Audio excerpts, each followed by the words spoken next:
Okay, ito. Gamit nating welding machine.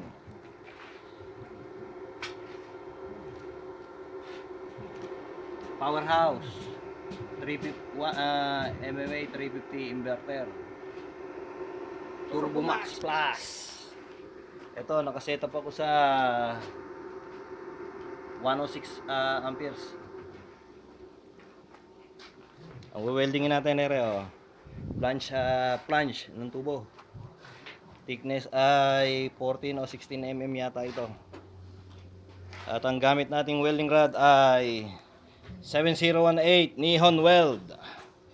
Ayan, nakikita nyo. Oh. Series 7018.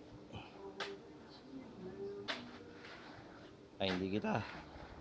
Yung pangit, yung maganda-ganda. Ayan, yung kita. Ayan. Ayan, 7018. Electrode 7018.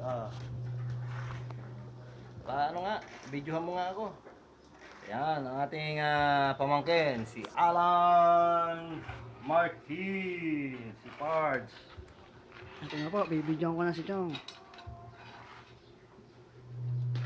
Doon ka sa medyo malayo. Ayan. Malagay masilaw.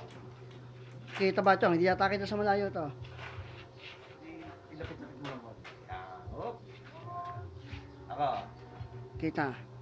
Yan. Baka ako hindi makilala pagka in-upload ko na eh. YouTube yan Chong. Oo. Yo. Papasok natin sa aking YouTube channel, Tui and Diwata. Tuwi in Diwata po. Subscribe na kayo, mga parts.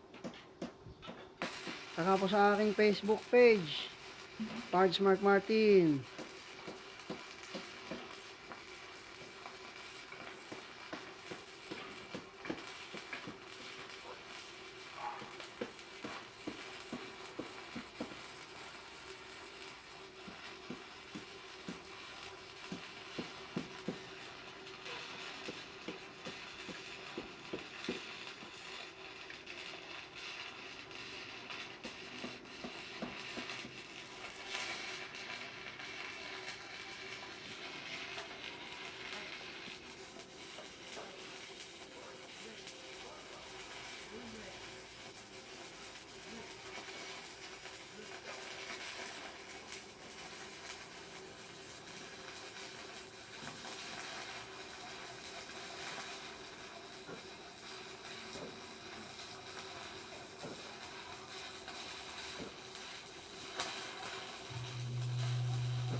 Hindi ko tayo pwede lumapit at baka sumakit ang mata ko.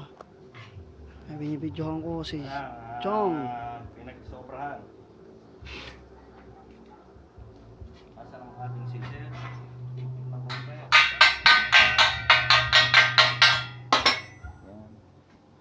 Asa ng brush para malinis-linis ng konti. Okay. Sige, layo-layo ng konti. Baka malaki ang mata.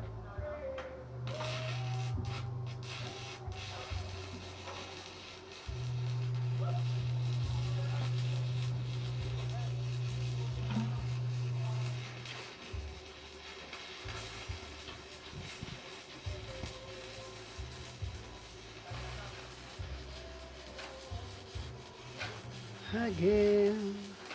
Kanta ko muna kayo. With no extension.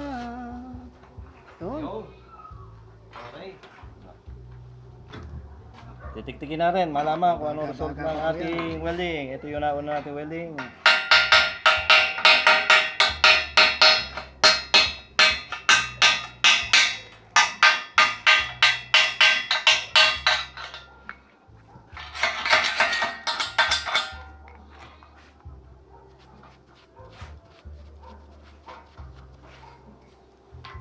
Itong kabila, yung ating welding na bago.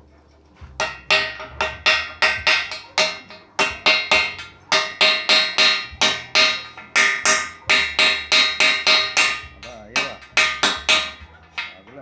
to.